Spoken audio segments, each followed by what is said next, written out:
ప్రియ పరిశుద్ధ దేవుని దాసులారా, యేసుక్రీస్తు నామములో మీ అందరికీ వందనాలు. దేవునికి స్తోత్రం. ఈరోజు మనం నేర్చుకునే అంశం ఏంటంటే, ఏకమై ఉండటం అంటే అర్థం ఏంటి? ఏకత్వం. తండ్రి నేను ఏకమై ఉన్నాం అని యేసుక్రీస్తు చెప్తాడు. ఏకత్వము, ఏకమై ఉండటం అంటే అర్థం ఏంటి చూద్దాం. ఎక్కడంటే యోహాను సువార్తలో 17వ అధ్యాయము 22వ వచనంలో యేసుక్రీస్తు తండ్రి అయిన దేవునికి ప్రార్థన చేస్తా ఇలా అంటున్నాడు: మనము ఏకమై ఉన్నలాగన వారును ఏకమై ఉండవలనని నీవు నాకు అనుగ్రహించిన మహిమను నేను వారికి ఇచ్చి తిని. మనము ఏకమై ఉన్నలాగున అంటాడు. తర్వాత యోహాను సువార్త 10వ అధ్యాయము 30వ వచనం. యోహాను సువార్త 10వ అధ్యాయము 30వ వచనం. అక్కడ యేసుక్రీస్తు వారు ఏమంటున్నాడంటే, నేనును తండ్రియు ఏకమై ఉన్నామని వారితో చెప్పాను.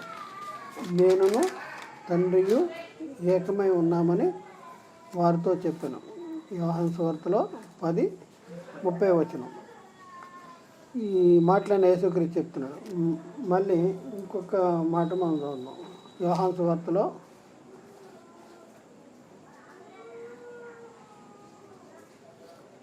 17వ అధ్యాయంలో 11వ వచనంలో,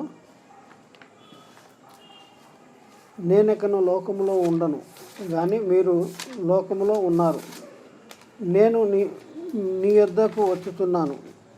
పరిశుద్ధుడైన తండ్రి, మనము ఏకమై ఉన్నలాగా వారిను ఏకమై ఉన్నట్లు నీవు నాకు అనుగ్రహించిన నీ నామమునందు వారిని కాపాడము అంటాడు. మనము ఏకమై ఉన్నలాగున అంటున్నాడు. ఇక్కడ ఏమంటున్నాడు? 30వ వచనంలో 10:30లో ఏమంటున్నాడు? నేను తండ్రి ఏకమై ఉన్నాము అన్నాడు. అలాగే యోహాను సువార్తలో 16వ అధ్యాయంలో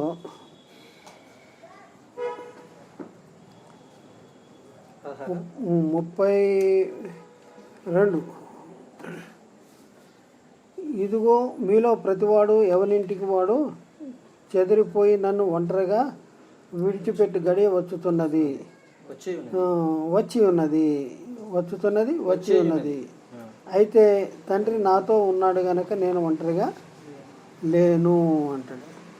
అయితే ఈ వచనాలన్నింటిలో కూడా యేసుక్రీస్తు చెప్తున్న మాట ఏంటంటే, నేను తండ్రి ఏకమై ఉన్నాము. నేను ఒంటరిగా లేను. నేను తండ్రి ఏకమై ఉన్నాము. తండ్రి మనము ఏకమై ఉన్నలాగా మనం ఇద్దరం ఏకమంగా ఉన్నాం. నేను తండ్రి ఏకంగా ఉన్నాం అని బైబిల్లో రాయబడిన వచనాల్ని మనవాళ్ళు చదివారు. చదివితం వలన ఏమంటున్నారంటే, తండ్రి నేను ఏకమై ఉన్నామని యేసుక్రీస్తు అన్నాడు కనుక యేసుక్రీస్తే తండ్రి అయిన దేవుడు అనే కాడికి వీళ్ళు వచ్చేసి బైబిల్లో యేసుక్రీస్తు చెప్తున్నాడు, నేను తండ్రి ఏకమై ఉన్నాం అనేసి యేసుక్రీస్తు చెప్తున్నాడు. కాబట్టి యేసుక్రీస్తు తండ్రి అయిన దేవుడు అనే కాడికి వచ్చేసి వాళ్ళు ఏంటంటే, దేవుడు ఒకే దేవుడు ముగ్గురుగా ఉన్నారు. అందులో ముగ్గురులో రెండవ వాడు యేసుక్రీస్తు. ఇట్లా చెప్పుకుంటూ వచ్చేస్తున్నారు అన్నమాట. అయితే ఇది తండ్రి నేనే ఏకమై ఉన్నాము అనే దానికి అర్థం ఏంటి? వాస్తవంగా తండ్రి నేనే ఏకమై ఉన్నా అంటే వీళ్ళు ఇద్దరుగా ఉన్నారా, లేకపోతే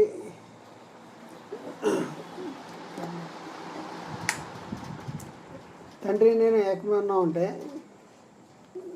ఇద్దరు కలిపి ఒక్కడిగా అయిపోతున్నారా, లేకపోతే ఇద్దరుగా ఉన్నారా? ఇద్దరుగా ఉండి కూడా ఒకళ్ళగా ఉండే అవకాశం ఉందా? ఇది మనం గమనించాలి. ఇక్కడ మనం చూసుకున్నప్పుడు తండ్రి నేనే ఏకమై ఉన్నాం అని అంటున్నాడు. అంటే తండ్రి నేనే ఏకమై ఉన్నా అంటే ఇద్దరు ఒకళ్ళుగా ఉన్నారా? ఒకళ్ళైపోయారా? ఆయన ఏకమై ఉన్నాం అంటే అర్థం ఏంటి? వాళ్ళు చేసే క్రియలలో పనులలో ఒకటే ఉన్నారు. ఇదనమాట.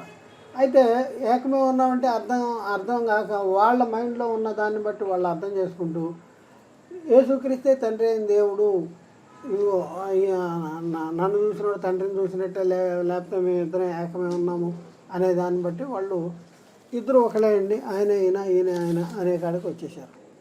అయితే దీన్ని మనం చదివినప్పుడు ఎందుకు యేసుక్రీస్తు అలా అన్నాడు, అసలు వాస్తవంగా యేసుక్రీస్తే ఏకమే ఉన్నామంటే యేసుక్రీస్తే తండ్రి అయిన దేవుడా, ఏకమే ఉన్నామంటే అర్థం ఏంటి, ఇద్దరు ఒకలేనా అనేసి మనం ఎందుకు అన్నాడు ఆ మాట అనేసి మనం పరిశీలన చేయవలసిన అవసరం ఉంది. అయితే ఇవన్నీ మనం తెలుసుకోవాలంటే బైబిల్లో మన గురించి కూడా రాయబడిన సంగతులు కొన్ని ఉన్నాయి. మన గురించి కూడా రాయబడిన సంగతులు అసలు వాస్తవంగా ఇక్కడే ఆన్సర్ కూడా ఇదే వచనాల్లో వస్తుంది. ఇక్కడ యేసుక్రీస్తు ఏమన్నాడు, యోహాను సువార్త 10వ అధ్యాయం 22వ వచనంలో, యోహాను సువార్త 10వ అధ్యాయం 22వ వచనంలో ఏమన్నాడంటే 17:22 ఏమన్నాడంటే అక్కడే ఆన్సర్ ఉంది. మనము ఏకమై ఉన్నలాగన వారును ఏకమై ఉండవలనని నీవు నాకు అనుగ్రహించిన మహిమను వారికి ఇచ్చితిని. మనము ఏకమై ఉన్నలాగన వారు కూడా ఏకమై ఉండాలి. అంటే యేసుక్రీస్తు తండ్రి అయిన దేవుడు ఎలా ఏకమై ఉన్నారు, వాళ్ళు ఏకమై ఉన్నలాగన మనమందరం కూడా ఏకమై ఉండాలి. ఆన్సర్ ఇక్కడే వచ్చింది. మనమందరం ఏకమై ఉండాలంటే వ్యక్తులుగా అందరూ ఒక్కరిగా మారిపోవాలనా, అందరూ ఒక్కరిగా మారిపోవాలని కాదు. అదనమాట. ఇక్కడ చూస్తే ఇక్కడ చూడండి, యోహాను సువార్త 10వ అధ్యాయంలో మనం ఇందా చదివాం, 30 వచనం చదివాం కదా, 27వ వచనం కాడి నుంచి చదువుదాం. 27 కాడి నుంచి 27, 28, 29 కూడా చదువుదాం.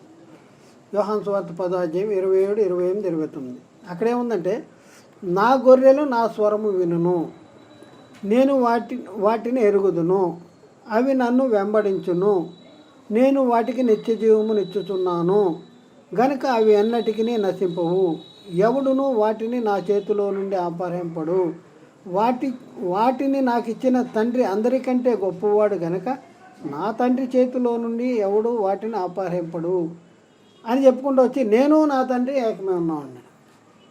ఇక్కడ 5వ వచనంలో 28వ వచనంలో ఏమంటున్నాడు, నేను వాటికి నిత్య జీవమునిచ్చుచున్నాను కనుక అవి అన్నిటికీ నశింపవు అని చెప్పి, ఎవడు నా చేతిలో నుండి అపహరింపడు అంటే నా చేతిలోంచి ఎవడు అపహరింపరు అని చెప్పుకుంటూ వచ్చి కింద వచనంలో వాటిని నాకు ఇచ్చిన తండ్రి అందరికంటే గొప్పవాడు కనుక నా తండ్రి చేతిలోంచి కూడా ఎవడో అపహరింపడు, నా చేతిలోంచి అపహరింపడు, నా తండ్రి చేతిలోంచి అని చెప్పుకుంటూ వచ్చి కింద అంటాడు నేను తండ్రి ఏకమే ఉన్నాం అంటాడు. నా చేతిలోంచి ఎవరు అపహరింపరు, నా తండ్రి చేతిలోంచి కూడా ఎవరు అపహరింపరు. ఎందుకు అంటే నా తండ్రి అందరికంటే గొప్పవాడు. మరి యేసుక్రీస్తు అందరికంటే గొప్పవాడు. యేసుక్రీస్తుకి సమస్తాన్ని క్రీస్తు పాదాల కింద లోపరిచాడు. కాబట్టి నా చేతిలోంచి కూడా ఎవరు అపహరింపరు, నా తండ్రి చేతిలోంచి కూడా ఎవరు అపహరింపరు. తండ్రి నేను ఏకమే ఉన్నాం అంటాడు. అంటే దేంట్లో ఏకమే ఉన్నారు, వ్యక్తులుగా ఒకళ్ళుగా ఉన్నారా, లేకపోతే ఇక్కడ అధికారంలో ఒకళ్ళుగా ఉన్నారా, మహిమలో అధికారంలో ఒకళ్ళుగా ఉన్నారా అంటే వ్యక్తులుగా ఒకళ్ళుగా మాత్రం లేరు. ఇంకా మనం చూసుకుంటే యోహాను సువార్తలోనే 17వ అధ్యాయంలోనే 11వ వచనంలో మనం చూసుకున్నప్పుడు, నేనికను లోకంలో ఉండను కానీ వీరు లోకంలో ఉన్నారు, నేను నీ యొద్దకు వచ్చుచున్నాను, పరిశుద్ధుడైన తండ్రి, మనము ఏకమై ఉన్నలాగున వారును ఏకమై ఉండునట్లు నీవు నాకు అనుగ్రహించిన నీ నామమునందు వారిని కాపాడుము అంటాడు. మనము ఏకమై ఉన్నలాగానే వారు కూడా ఏకంగా ఉండాలంటాడు. ఇప్పుడు మనం అందరం ఏకంగా ఉండాలి. దేంట్లో ఏకంగా ఉండాలి, వాళ్ళు ఏకంగా ఉన్నారంట. దేంట్లో ఏకంగా ఉన్నారు, ఇప్పుడు తండ్రి అయిన దేవుడు యేసుక్రీస్తు దేంట్లో ఏకంగా ఉన్నారు. ఒక దగ్గర అంటాడు నా తండ్రి ఇంతవరకు పని చేశాడు, నేను కూడా పని చేస్తున్నా అంటాడు. అంటే ఎవరి కోసం పని చేస్తున్నారు, వాళ్ళకి పని ఉందా, ఎవరి కోసం పని చేస్తున్నారు, దేనికోసం పని చేస్తున్నారు, తండ్రి దేనికోసం పని చేస్తున్నాడు, యేసుక్రీస్తు దేనికోసం పని చేస్తున్నాడు, పరిశుద్ధాత్ముడు దేనికోసం పని చేస్తున్నాడు, వాళ్ళు పని చేస్తున్నారంట. ఏం పని చేస్తున్నారు చూడండి, ఇద్దరు వ్యక్తులు, అంతకంటే ఎక్కువ మంది వ్యక్తులు ఒకే పని చేస్తే వాళ్ళని ఏమంటారంటే ఒకే పని చేస్తున్నారనుకో వాళ్ళు ఏకత్వం అంటారు. వాళ్ళందరూ కూడా ఒకే పని చేస్తున్నారు. ఒకే పని చేస్తున్నప్పుడు ఏమంటామంటే ఏక శారీరకంగా చేస్తే ఏక శరీరం అంటారు. అదే ఆత్మ సంబంధంగా ఒకే పని చేస్తే ఏక ఆత్మయై ఉన్నారు అంటారు. ఇప్పుడు తండ్రి అయిన దేవుడు యేసుక్రీస్తు ఆత్మ సంబంధంగా పని చేస్తున్నారు. అంటే మనల్ని రక్షించే పని వాళ్ళు చేస్తున్నారు. తండ్రి ప్రణాళిక వేశాడు. తండ్రి ప్రణాళికను క్రీస్తు నెరవేర్చడానికి వచ్చాడు. క్రీస్తు నెరవేర్చాడు. తర్వాత మళ్ళీ తండ్రి కుడిపార్శ్వాన కూర్చున్నాడు. మళ్ళీ మన కోసం విజ్ఞాపన చేస్తున్నాడు. అలాగే తండ్రి కూడా మన కోసం, ఆయన దేవుడు మీకోసం చింతిస్తున్నాడు అంటాడు. అంటే ఆల్రెడీ మన కోసం ఆయన తండ్రి అయిన దేవుడు మన కోసం, మన రక్షణ కోసం ఆలోచిస్తున్నాడు. యేసుక్రీస్తు కూడా మన రక్షణ కోసం ఆలోచిస్తున్నాడు. అంటే వీళ్ళిద్దరూ పనుల్లో ఏకమై ఉన్నారు. మనము ఏకమై ఉన్నలాగనంటారు. మనము ఏకమై ఉన్నలాగన అంటే వాళ్ళిద్దరూ ఏకంగా ఉన్నారంటే ఎందుకు ఏకంగా ఉన్నారు? పనిలో ఏకంగా ఉన్నారు. ఒకే పనిలో ఉన్నారు. కాబట్టి బైబిల్లో మనం చూసుకున్నప్పుడు శారీరకంగా చేసే పనిలో ఇద్దరు కలిపి ఒకే పని చేస్తేనేమో ఏకదేహమే ఉన్నారు అనేసి బైబిల్ ఆన్సర్ చెప్తుంది. అది రిఫరెన్స్లు చూపిస్తుంది. ఆత్మ సంబంధంగా ఇద్దరు కలిపి ఒకే పనిలో ఉంటే ఏక ఆత్మయే ఉన్నారు అన్నట్టు. అయితే ఇక్కడ మనం చూసుకుంటే సమస్య ఏంటంటే ఎక్కడ ఏది త్రిత్వం అని చెప్పడానికి ఎక్కడ మనకి ఆధారాలు దొరుకుతాయా అనేసి అదే కోణంలో ఆలోచిస్తున్నారు. కానీ అసలు బైబిల్లో మన గురించి ఏమైనా రాయబడింది, యేసుక్రీస్తు గురించి రాయబడిన సంగతులు మన గురించి కూడా రాయబడినాయా, అయితే మన గురించి ఏమి రాయబడింది అనేసి ఆలోచించట్లా. ఈ ఏకత్వాన్ని గురించి మన గురించి కూడా బైబిల్లో రాయబడింది. దాని గురించి మనం పరిశీలన చేద్దాం. మన గురించి ఏమి రాయబడింది అనే సంగతులు మనం చూద్దాం. ఇక్కడ మనం చూస్తున్నప్పుడు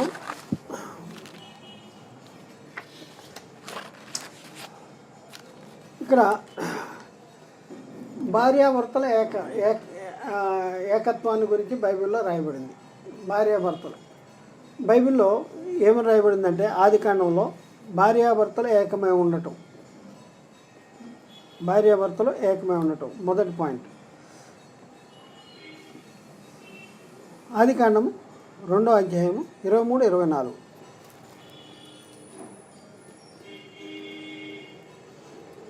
ఆదికాండం 2వ అధ్యాయం 23-24. అప్పుడు ఆదాము ఇట్లనెను, నా ఎముకలలో ఒక ఎముక, నా మాంసములో మాంసము, ఇది నరుని నుండి తీయబడిన గనక నారి అనబడును. కాబట్టి పురుషుడు తల తండ్రిని తల్లిని విడిచి భార్యను హత్తుకొనును, వారు ఏక శరీరమై ఉందురు అంటాడు. ఏక శరీరమై ఉందురు అంటాడు. అంటే ఇక్కడ మనం చూసుకున్నప్పుడు పురుషుడు తన తల్లిని తండ్రిని విడిచి భార్యను హత్తుకొనును అంటాడు. భార్యను హత్తుకుంటే ఏమవుతారంట? ఏక శరీరమై ఉందురు అంటాడు. అంటే ఏక శరీరమై ఉంటారు అంటే ఇద్దరు కలిపి ఒకే శరీరంగా మారిపోతారా? ఇప్పుడు తండ్రి నేను ఏకమై ఉన్నామంటే ఆయన ఆయనండి ఈయన ఆయనండి అనే మనము మరి మన గురించి రాయబడిన సంగతిలో పురుషుడు తన తల్లిని తండ్రిని విడిచి భార్యని హత్తుకును, వారిద్దరూ ఏక దేహమే ఉందురు అంటాడు. ఒకే దేహంగా మారిపోతారా?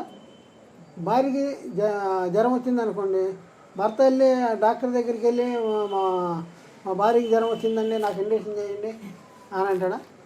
ఎందుకంటే మీ ఇద్దరం ఏకదేహం అని బైబిల్ రాయబడి ఉంది కాబట్టి నాకు ఇంజెక్షన్ చేసినా మా భార్యకి ఇంజెక్షన్ చేసినట్టే ఏకదేహం మేము అనొచ్చా?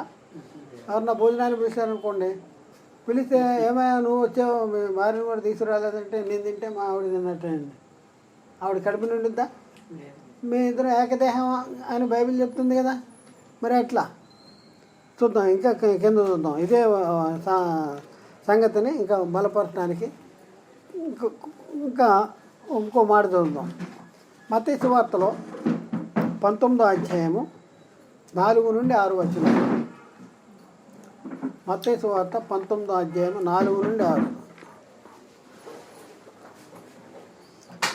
ఆయన సృజించిన వాడు ఆది నుండి వారిని పురుషునిగాను స్త్రీనిగాను సృజించననియు ఇందు నిమిత్తము పురుషుడు తల్లిదండ్రులను విడిచి తన భార్యను హత్తుకొను వారిద్దరును ఏక శరీరముగా ఉందురని చెప్పినని మీరు చదవలేదా? కాబట్టి వారికను ఇద్దరు కాక ఏక శరీరం చూడండి. కాబట్టి వారికను ఇద్దరు కాక మరి మన దగ్గరికి వచ్చేటప్పటికి మనం ఏమైనా ఆలోచించుకుంటున్నాం, ఎలా అర్థం చేసుకుంటున్నాం? యేసుక్రీస్తు తండ్రి నేను ఏకమే ఉన్నామంటేనేమో ఇదిగోండి తండ్రి, ఇదిగోండి ఆయన ఈయన ఆయన ఆలోచిస్తున్నా. మరి మన గురించి బైబిల్లో రాయబడి ఉంది కదా. కాబట్టి ఎంత క్లియర్గా కాబట్టి వారికను ఇద్దరు కాక ఏక శరీరముగా ఉన్నారు, ఏక శరీరముగా ఉన్నారు. ఇద్దరు కాదంటే ఇక పురుషుడు తన తల్లిని తండ్రిని విడిచి భార్యని ఎత్తుకుంటాడు, వారు ఏక శరీరంగా ఉంటారు. కాబట్టి వారిద్దరును ఇద్దరు కాక ఏక శరీరముగా ఉన్నారు. ఏక శరీరం అంటున్నాడు. ఏక శరీరంగా ఉంటున్నారా? మరి ఏక శరీరం అని ఎందుకు బైబిల్లో రాయబడింది? ఏక శరీరం అని ఎందుకు రాయబడింది అంటే శారీరకంగా పురుషుడు తన తల్లిని తండ్రిని విడిచిన తర్వాత ఎవరిని హత్తుకుంటాడు? భార్యని హత్తుకుంటాడు. అంటే భార్యని హత్తుకున్న తర్వాత అంటే భార్య తల్లిదండ్రులతో కాంట్రాక్ట్స్ తగ్గిపోతాయి పెళ్ళవగానే. ఎవరితో కాంట్రాక్ట్స్ పెరిగితే భార్యతో. అంటే శారీరకంగా వీళ్ళిద్దరూ కలిసి శారీరకంగా ఒకే పనిని జరిగిస్తూ ఉంటారు వీళ్ళిద్దరూ కూడా. ఏం చేద్దాం, అది చేద్దామా ఇది చేద్దామా అనేసి వీళ్ళు పురుషుడు తండ్రిని అడగలేక వీళ్ళు సంప్రదించుకునేది ఏంటంటే భార్యతో సంప్రదిస్తాడు. మనం అది చేద్దాం, అక్కడికి వెళ్దాం, ఇక్కడికి వెళ్దాం, అది ఈ ప్లాన్స్ ఇవన్నీ శారీరకంగా జరిగించే ప్రతి పని కూడా ఎవరితో ఆలోచన చేస్తాడు? భార్యతో. ఇద్దరు కూడా కలిసి పని చేస్తారు. ఇప్పుడు కుటుంబంలో వివాహం అయిన తర్వాత వీళ్ళిద్దరూ వాళ్ళ దాంపత్య జీవితంలో వాళ్ళు చేసే ప్రతి పని కూడా ఈ లోక సంబంధంగా ఏ పని చేసినా కూడా ఆ పనిలో ఇద్దరి భాగస్వామ్యం ఉంటుంది. భార్య నా ఇష్టం వచ్చినట్టు నేను చేస్తాను అని అంటాం, కానీ భర్త నా ఇష్టం వచ్చినట్టు నేను చేస్తానని ఉండదు. ఇద్దరు కూడా సంప్రదించి వారిద్దరూ ఆలోచించుకుని ఓ పని చేస్తూ ఉంటారు. దాన్ని బట్టి ఏమంటారంటే శారీరకంగా వీళ్ళిద్దరూ జరిగించే పని ఒకటే కనుక వీళ్ళిద్దరిని ఏమంటున్నామంటే ఏక శరీరం అంటారు. ఏక శరీరం బైబిల్ ఇంకా మీకు చూపిస్తాను. ఎఫ్సీ పత్రిక 5వ అధ్యాయం 31వ వచనంలో, ఎఫ్సీ పత్రిక 5వ అధ్యాయం 31 ఈ హేతువు చేత పురుషుడు తన తల్లిని తండ్రిని విడిచి భార్యను హత్తుకొను, వారిద్దరును ఏక శరీరమగుదురు. అలాగే మార్కు సువార్త 10వ అధ్యాయంలో 6 నుండి 9. మార్కు సువార్త 10వ అధ్యాయం 6 నుంచి 9. సృష్టి ఆది నుండి దేవుడు వారిని పురుషునిగాను స్త్రీనిగాను కలుగజేశాను. ఈ హేతువు చేత పురుషుడు తన తల్లిదండ్రులను విడిచి తన భార్యను హత్తుకొను, వారిద్దరూ ఏక శరీరమై ఉందురు గనుక వారికను ఇద్దరుగా నుండక ఏక శరీరముగా నుందురు. కాబట్టి వారికి ఇద్దరుగా నుండక ఏక శరీరముగా ఉందురు. దీనికి అర్థం చెప్పమనండి. యేసుక్రీస్తు తండ్రి నేను ఏకమే ఉన్నావు అంటేనేమో అదిగోండి ఆయనే తండ్రి అండి. యేసుక్రీస్తు చెప్తున్నాడు నేను తండ్రి ఏకమే ఉన్నాం అని చెప్తున్నాడు అనేసి యేసుక్రీస్తు విషయంలో వీళ్ళు తప్పుడు అర్థాలు చెప్తూ ఉన్నారు. మరి ఇక్కడికి వచ్చేటప్పటికి కాబట్టి వారు ఇకను ఇద్దరు కాక ఏక శరీరమై ఉందరు. చాలా దగ్గర 2 దగ్గర రాయబడింది. ఇద్దరు కాదంటాళ్ళు ఏక శరీరం అంటే ఒకళ్ళు మిడిచిపోయారా? ఎట్లా వ్యక్తులుగా ఒకళ్ళుగా ఉన్నారా ఇద్దరుగా ఉన్నారా అంటే మనకు తెలుసు కనుక ఇద్దరు ఉన్నారంటున్నాం. ఇప్పుడు యేసుక్రీస్తు నా తండ్రి నేను ఏకమే ఉన్నాం అంటే అమ్మో ఈయనలో తండ్రి ఉన్నాడేమో, ఈయన ఇద్దరు ఒకలేనేమో అనేసి మనకు తెలియదు కదా, అది చూడలేదు. మరి యేసుక్రీస్తు ఏముంటాడు? యేసుక్రీస్తు అక్కడే చెప్పాడు మనము ఏకమే ఉన్నలాగానే వారును ఏకమే ఉండాలి. వాళ్ళు ఏకమే ఉన్నారు. ఎందులో? ఆత్మ సంబంధమైన పనులు ఏకంగా ఉన్నారు. మనం ఇక్కడ మనం చూసుకుంటే ఇక్కడ మనం కూడా వాళ్ళ ఏకంగా ఉండాలి. మనం కూడా ఏకంగా ఉండాలి. దేంట్లోనూ ప్రభుతో కలుసుకున్నప్పుడు ప్రభుతో ఏకాత్మగా ఉండాలి అంటే ఆత్మ సంబంధమైన. మరి శారీరకంగా చూసుకుంటే ఏక శరీరం అంటున్నాడు. ఏక శరీరం అంటే ఒకే శరీరంగా మారుతుందా, లేకపోతే భార్యాభర్తలు ఇద్దరుగా ఉండి ఇద్దరు కూడా ఏక శరీరంగా ఉండాలా? ఇద్దరుగానే ఉంటారు, కానీ వాళ్ళిద్దరూ శారీరకంగా జరిగించే క్రియలు అన్నీ కూడా ఒకటిగా ఉంటాయి కాబట్టి ఏక శరీరంగా అని అంటారు. ఇంకా రిఫరెన్స్లు ఉన్నాయి కానీ ముందుకెళ్దాం. ఇప్పుడు మనం ఒక ఎగ్జాంపుల్ చూసుకుందాం. బైబిల్లో మనం ఏదైతే చెప్తున్నామో దానికి మిమ్మల్ని హేతువుడికి ప్రతివానికి సాత్వికంతో సమాధానం చెప్పాలి. మన ఎవరన్నా ప్రశ్న అడిగారు అనుకోండి, ప్రశ్న అడిగితే మనం వాళ్ళని హేళన చేస్తాం, అవమానం చేస్తాం, చిన్నతనంగా చూస్తాం, లేకపోతే ఒకసారి అడిగితే రెండోసారి అడగకుండా సమాధానం చెప్పడం ఇలా చేయకూడదు. ఎందుకంటే వాళ్ళకి సాత్వికంతో చెప్పాలంట. మిమ్మల్ని హేతువుడికి ప్రతివానికి సాత్వికంతో సమాధానం చెప్పాలి. చెప్పేది కూడా ఏం చేయాలంటే ఆత్మ సంబంధమైన సంగతులతో సరిచూసుకోవాలి. ఇప్పుడు మనం చూసే వచనాలు ఎక్కడి నుంచి తీస్తున్నాం, మళ్ళీ అదే బైబిల్లోంచి చూసి దానికి ఆన్సర్ చెప్తా ఉన్నాం. మనం ఆన్సర్ చెప్పేది కూడా అదే బైబిల్లోంచి చూసి ఆన్సర్ చెప్తా ఉన్నాం. ఇప్పుడు ఏక శరీరమే కాబట్టి వారు ఇక్కడ ఇద్దరు కాక ఏక శరీరంగా ఉన్నారు.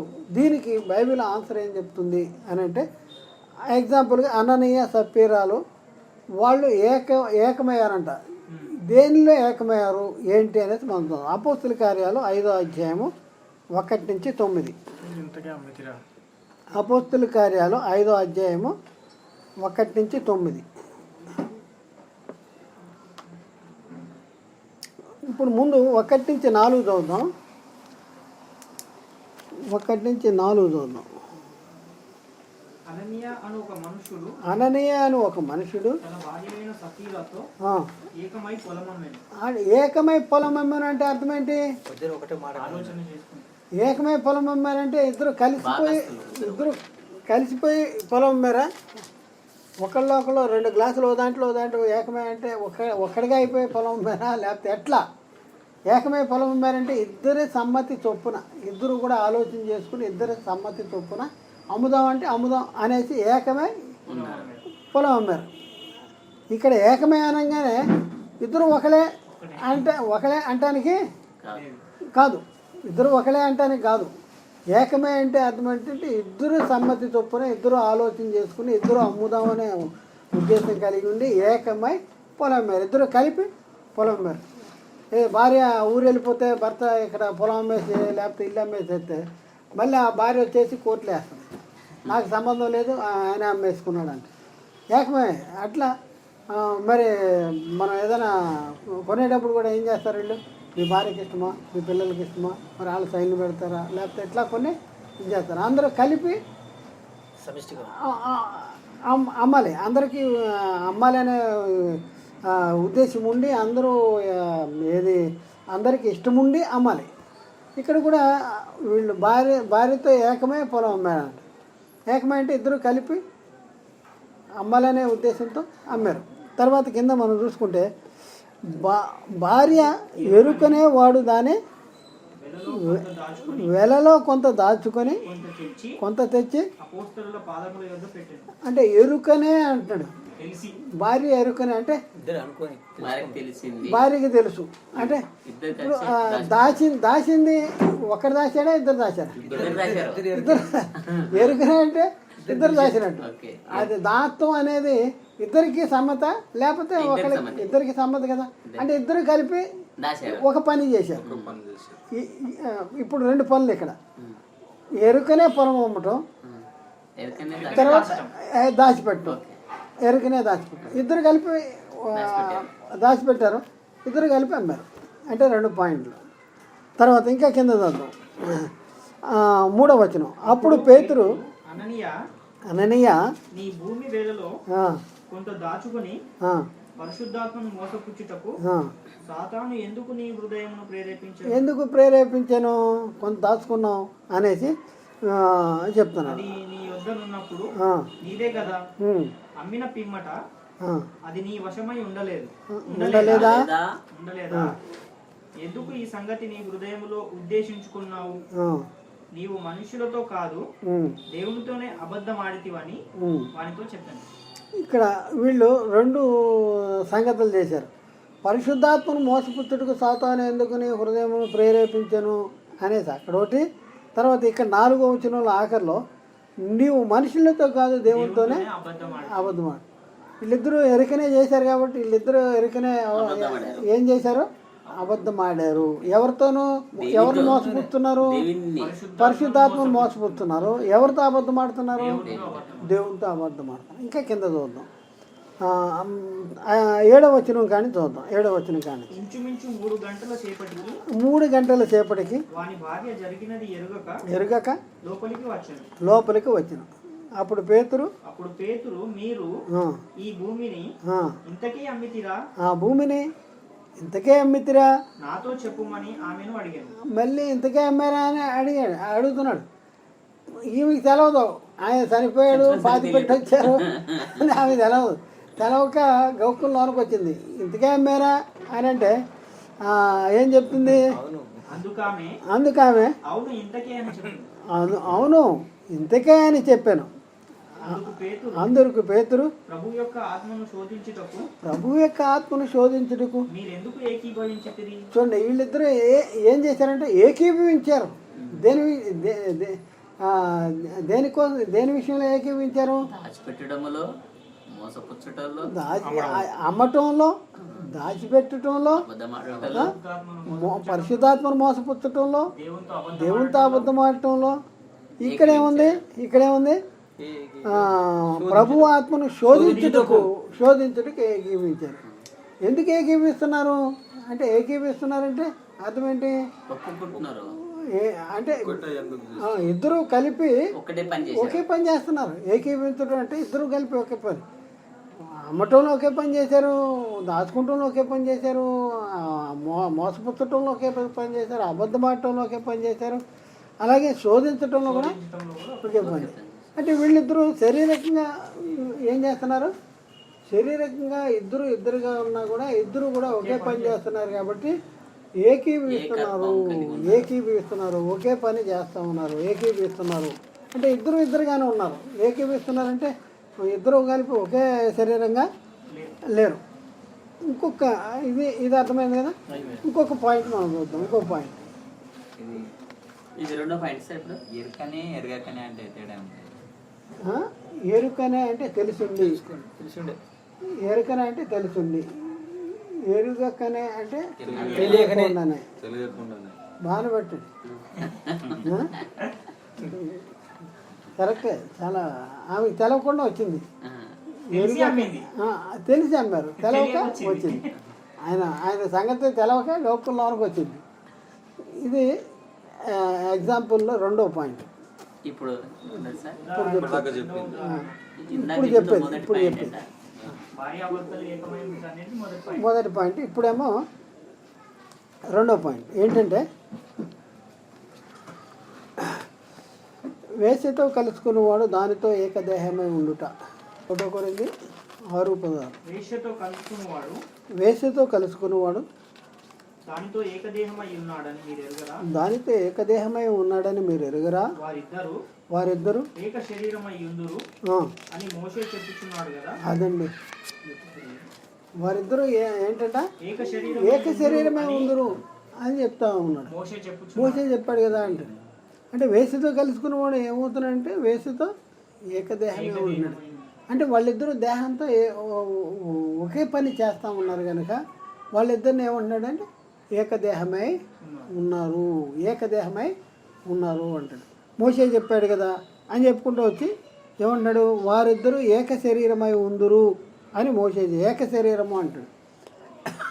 ఇక్కడ ఏక శరీరం అనగానే రెండు శరీరాలు కలిపి ఒకే శరీరంగా మారిపోయిందనా? అలా కాదు, 2 శరీరాలు కలిపి ఒకే పని చేస్తూ ఉన్నారు. ఇద్దరుగా ఉండి 2 శరీరాలతో ఒకే పని చేస్తున్నారు కనుక శారీరకంగా చేసే పని ఒకే పని చేస్తున్నారు కనుక ఏక శరీరమై ఉందరు లేక ఏక దేహమై ఉందరు. ఇది బైబిల్ చెప్పేటటువంటి ఆన్సర్ అనమాట. ఇది బైబిల్ ఏకమై ఉండటం అనే దానికి ఆన్సర్ అనమాట. మనం అయితే మనం ఎక్కడైనా కూడా మనకి డౌట్ వస్తే మనం ఇప్పుడు వాళ్ళు ఏంటంటే వాళ్ళ మైండ్లో ఒకటే ఫిక్స్ అయిపోయారు. అసలు క్రైస్తవుడు ఎవరో కూడా తెలియదు వాళ్ళకి. మనం దేవుని కుమారులము, దేవుని వారసులము, తేజోవాసులైన పరిశుద్ధుల శ్వాసంలో పాలువారము, దేవ స్వభావంలో పాలువారము, దేవుని పోలికలో సృజించబడిన నవీన స్వభావము కలిగిన వారము, దేవుని నుండి విడిపోయిన వాళ్ళం, దేవుని కుమారులము, దేవుని దగ్గరికి వెళ్ళాలి. మనం మన పౌరుషత పరలోకంలో ఉంది. దేవుని సన్నిధిలో పరిశుద్ధులుగా నిర్దోషులుగా ఉండాలి. మనము ప్రభు యొక్క మహిమను అర్థమవులో ప్రతిఫలం చేస్తే ఆ మహిమనే మనం అలాగే మనం మార్చబడాలి.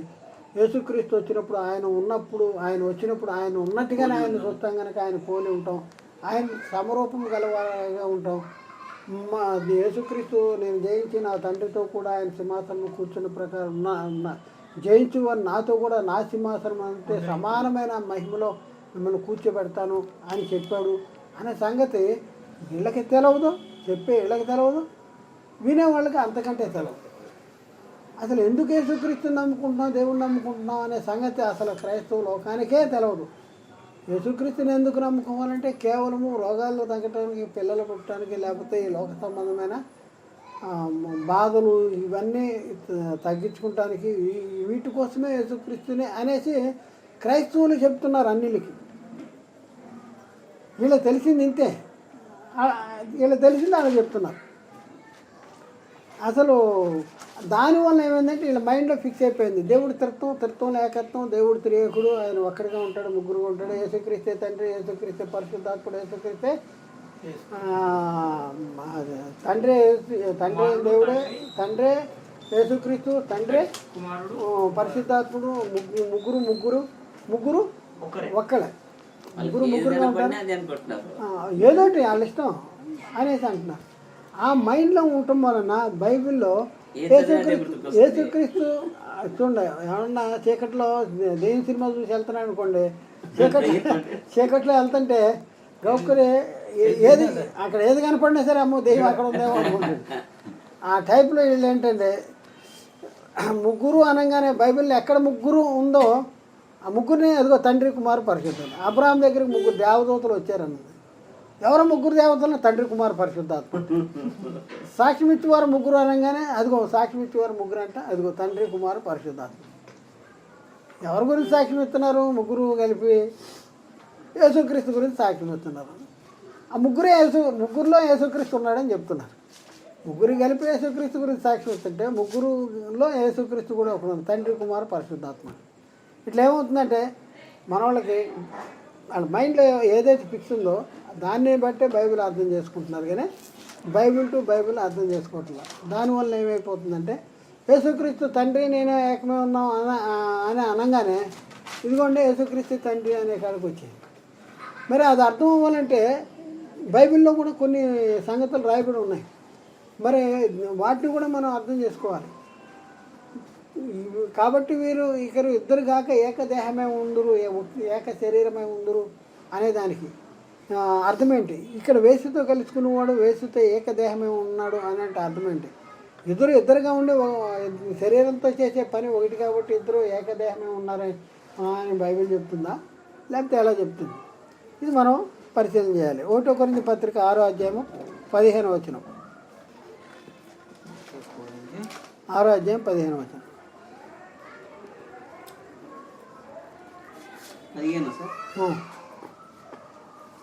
మీ దేహములు క్రీస్తునకు ఆలయంలో ఉన్నవని మీరు ఎరగరా? నేను క్రీస్తు యొక్క అవయములను తీసుకుని వేశ్య యొక్క అవయములుగా చేయుదునా అంత మాత్రము తగదు. అంటే ఎవరు అవయవంగా మారిపోతుంది? వేశ్యతో కలుసుకుంటాం వలన వేశ్య అవయవంగా మారిపోతుంది. ఎందుకంటే ఇద్దరు కలిపి ఒకే పని చేస్తున్నారు కదా.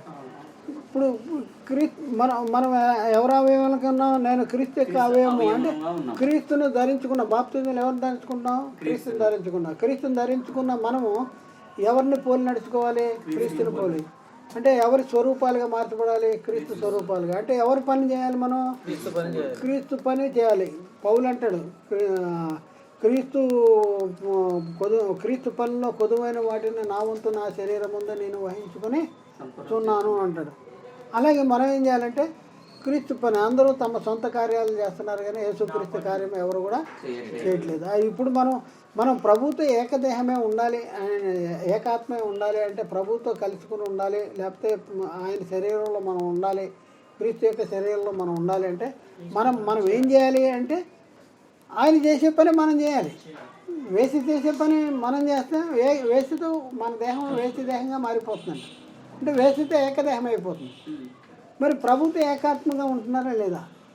అసలు ఈ సంగతి చెప్పేవాడు ఎవడు లేడు బైబిల్ క్రైస్తవ సమాజంలో. మీరు ప్రభుతో ఏకాత్మగా ఉండండి, ప్రభుతో ఏకశరీరంగా ఉండండి, ప్రభు పనులు ఉండండి అని చెప్పేవాళ్ళు. మాకు సందాలు వేయండి అని చెప్పేవాళ్ళు. మాకు మీ ఇంటికి వస్తున్నాం, ఏం కూర వండుతున్నావు ఇవి అడుగుతారు కానీ మరి ఈ సంగతి చెప్తున్నారు కానీ అసలు ప్రభుతో ఏక శరీరంగా ఉండాలి. ప్రభుతో ఏక శరీరంగా అంటే నేను క్రీస్తు యొక్క అవయవాన్ని తీసుకుని వేసి అవయవంగా మారుస్తానా అంటాడు. ఎందుకు వేసి అవయవంగా మార్చబడుతుంది? వేసితో కలుసుకుంటే. మరి నువ్వు క్రీస్తు అవయవంగా ఎప్పుడు మార్చబడుతుంది? క్రీస్తుతో కలుసుకుంటే. అంటే క్రీస్తు కలుసుకుంటే అంటే క్రీస్తు చేసే పనిని నువ్వు కూడా చేయాలి. క్రీస్తు చేసే పనిని, క్రీస్తు చేసిన పనిని నువ్వు కూడా చేయాలి. అప్పుడు మనం క్రీస్తుతో ఏక శరీరంగా ఉంటాం, క్రీస్తు అవయవంగా మనం ఉంటాం. అంటే ఇక్కడ మనం చూసుకుంటే ఏకమే ఉండటం అనే దాని గురించి రెండో దాన్ని మనం చూస్తాం. అంటే వేసితో కలుసుకున్నవాడు వేసితో ఏకదేహమై ఉన్నాడు అనేసి మనం నేర్చుకున్నాం. ఇప్పుడు ప్రభుతో కలుసుకున్నవాడు ప్రభుతో ఏకాత్మై ఉన్నాడు అనే మాట నేర్చుకున్నాం. నెక్స్ట్ పాయింట్, మూడో పాయింట్, ప్రభుతో కలుసుకున్నవాడు ప్రభుతో ఏకాత్మయే ఉన్నాడు. 1 కొరింథీ 6:17. ప్రభువుతో కలుసుకున్నవాడు ఆయనతో ఏకాత్మయే ఉన్నాడు. చాలండి. అటువలే ప్రభువుతో కలుసుకున్నవాడు ఆయనతో ఏకాత్మయే. అటువలే అనేది చెప్పుకుంటూ వచ్చి అటువలే అంటే ఎటువలే అనేది 16వ వచనంలో ఉంది. ఇందా మనం చదివి వేసితో కలుసుకున్నవాడు వేసితో ఏక దేహమే ఉన్నాడు అని చెప్పుకుంటూ వచ్చి అటువలే అని చెప్పుకుంటూ వచ్చి ప్రభుతో కలుసుకున్నవాడు ప్రభుతో ఏకాత్మయ ఉన్నాడు.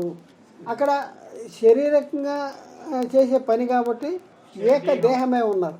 ఇది మనం చేసే పని ప్రభువుతో కలుసుకుంటాం అనేది ఆత్మ సంబంధమైన పని. ప్రభు ఏ పని అయితే చేశాడో ఆ పనిని మన కూడా చేయమన్నాడు. ఎందుకంటే మీరు సర్వలోకానికి వెళ్ళండి, సర్వ సృష్టికి సువార్త ప్రకటన చేయండి అండి.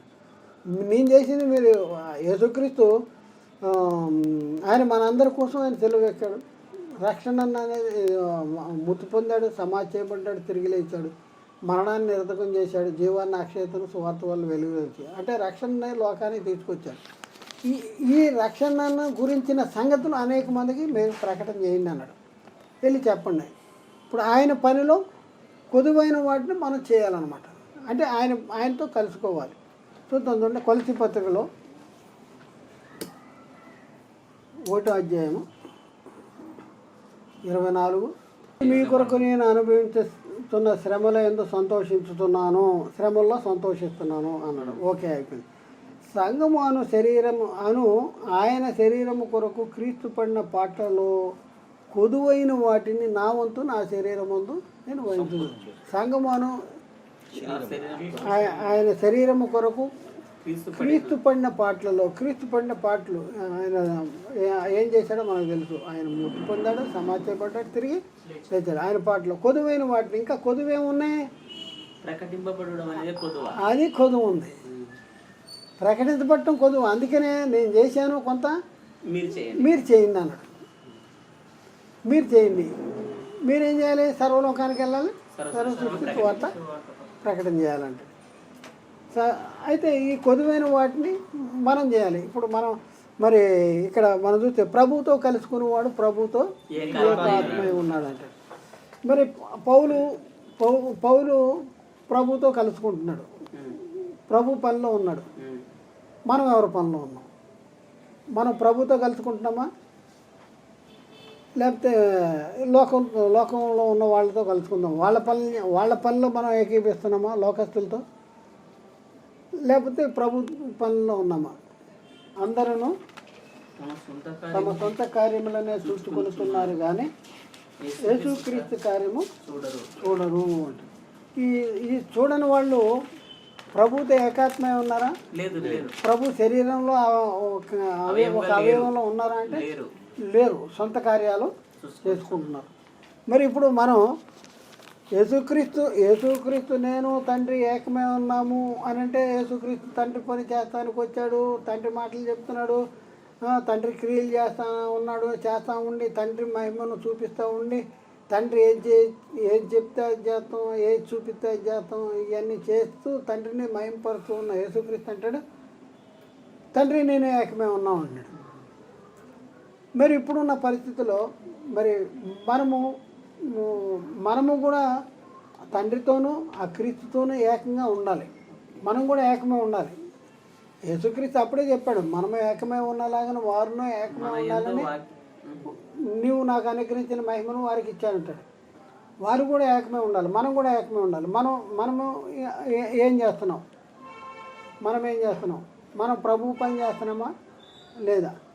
ప్రభుతో ఏకాత్మే ఉన్నామా లేదా? ప్రభుతో మనకు అనవసరం. మనం యేసుక్రీస్తు గురించి దేవుడి గురించి బైబిల్ అంతా ఎవరి గురించి రాయబడింది? మన గురించి కాదండి, మన గురించి దేవుడి గురించి రాయబడింది. ఇది అనేకాడికి ఉన్నారండి. ఇందులో దేవుడి గురించి ఏం రాశారో అదే చూస్తున్నారు, కానీ ఇందులో మన గురించి దేవుడు ఏం రాపించాడో అనేసి ఎవరు ఆలోచించట్లేదు. ఇది బొమ్మ తిరగబడిపోయింది, తిరగబడిపోయింది. దాన్ని ఎవ్వరు లేపట్లా. లేపితే పుక్తి ఉండదు, అర్థమైందా? లేపితే ఉండదు అది. కాబట్టి ఏం చేస్తున్నారు? ఉన్నాయి అనేసి అట్లానే ఉంచేసి మాయ చేస్తున్నారు. అసలు మన గురించి బైబిల్ రాయబడింది, బైబిల్లో ఉన్న సంగతి అంతా మన గురించి అనేసి ఎవరు చెప్పట్లే. ఎక్కడ గౌక్కునే యేసుక్రీస్తు ఏదైనా మాట అంటే అదిగోండి యేసుక్రీస్తు తండ్రి అనే కాడుకున్నారు. 1 కొరింథీ పత్రిక 11వ అధ్యాయము 3వ వచనం ఏముంది? ప్రతి పురుషునికి శిరస్సు క్రీస్తుని, స్త్రీకి శిరస్సు పురుషుడని, క్రీస్తుకు శిరస్సు దేవుడని మీరు తెలుసుకొని కోరుతున్నాను అంటాడు. అంటే పురుషునికి శిరస్సు ఎవరు? క్రీస్తు. స్త్రీకి శిరస్సు పురుషుడు. క్రీస్తుకి శిరస్సు తండ్రి. ఇప్పుడు సంఘానికి శిరస్సు ఎవరు? ఇప్పుడు సంఘము క్రీస్తుతో ఏకమవ్వాలి అని అంటే, క్రీస్తుతో ఏకమవ్వాలి లేక దేవునితో ఏకమవ్వాలంటే, ఇప్పుడు క్రీస్తు ఏకమవ్వాలంటే మనం ఏం చేయాలి? క్రీస్తును హత్తుకోవాలా? క్రీస్తును హత్తుకోవాలి. ఇది ఏకదేహంగా ఉండాలంటే ఈ రెండు మొండు ఒకటి ఇదొకటి వేరువేరుగా ఉంటే అవుతుందా? హత్తుకోవాలి. అంటే హత్తుకోవటం అంటే ఏంటి? రెండు కలిపి ఒకే పని చేయాలి. మైండ్ ఏది చెప్తే చేతులు ఏం చేయాలి. అంటే మనము ప్రతి విషయంలో కూడా ఎవరికి లోబడాలి? ఎవరి వాక్యం మన హృదయంలో ఉంచుకోవాలి? ఎవరిని మన హృదయంలో ప్రతిష్ఠించుకోవాలి? ప్రభువుగా క్రీస్తుని. అయితే ఇక్కడ మనం చూసుకుంటే చూడండి, కొలసీ పత్రిక 2వ అధ్యాయం 19 చూడండి. ఇక్కడ శిరస్సును హత్తుకున్నవాడు ఉన్నాడంట. శిరస్సును హత్తుకున్నవాడు అక్కడ వేసుతో కలుసుకున్నవాడు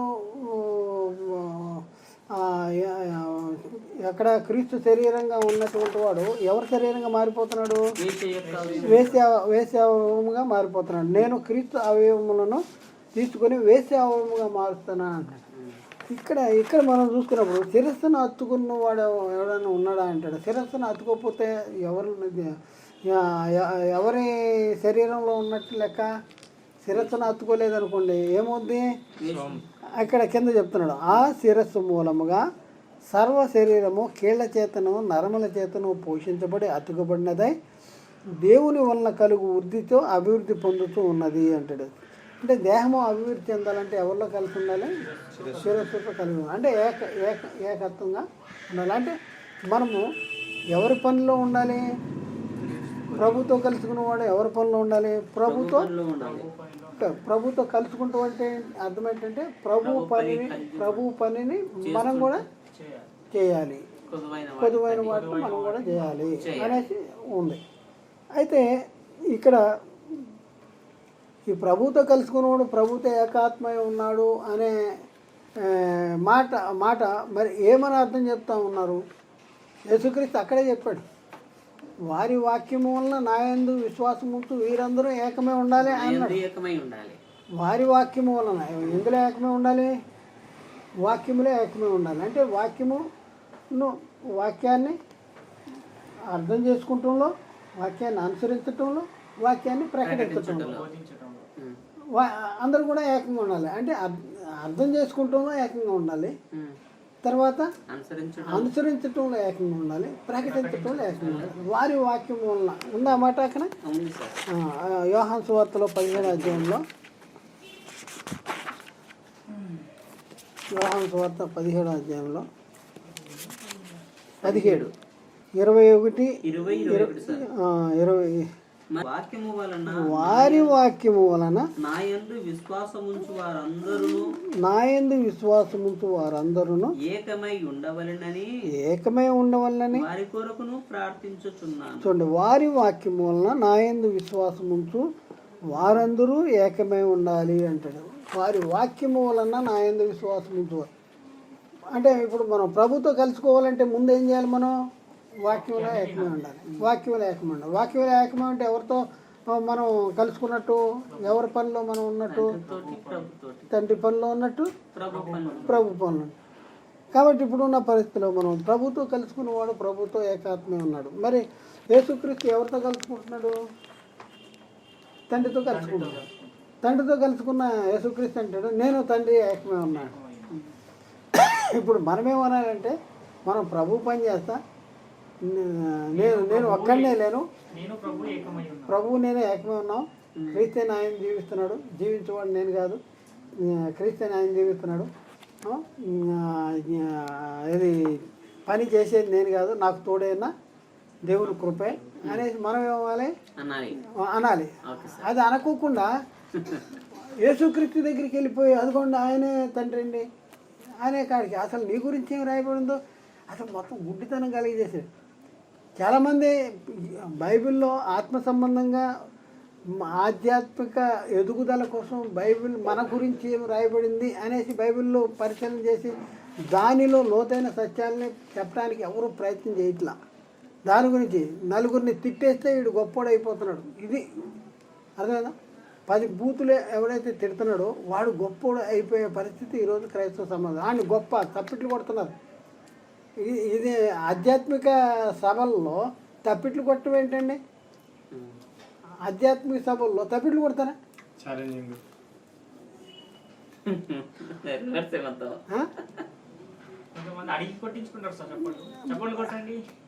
మరి ఇది ఆలోచన అంటే ఏం చెప్తున్నారు?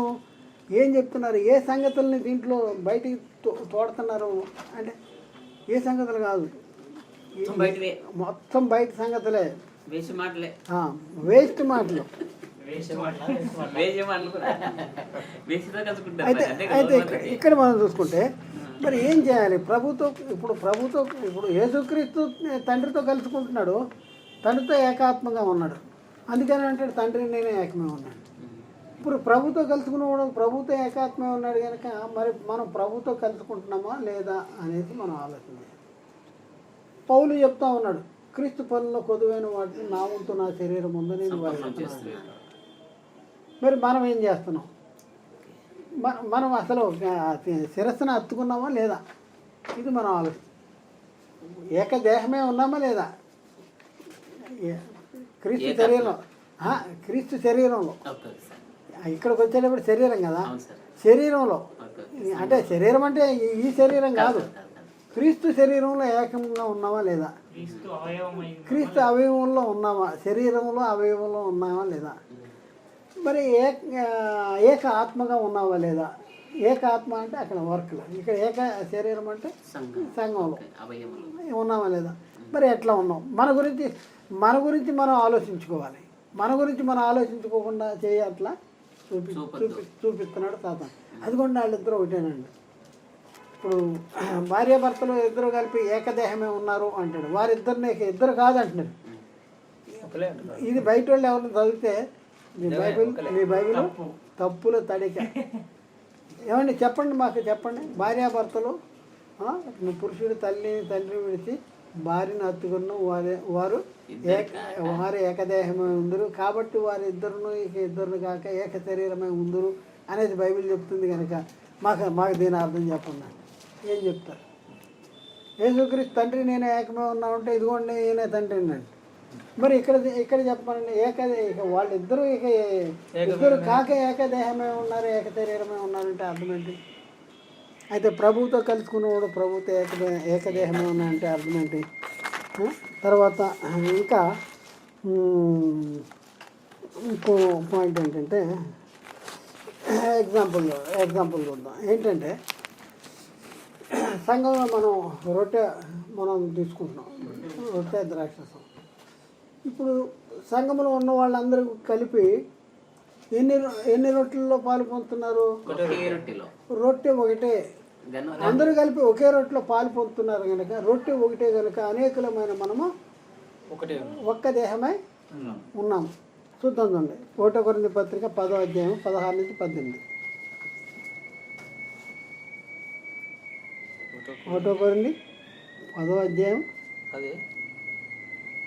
16 నుంచి 18. 16, 17, 17, 18.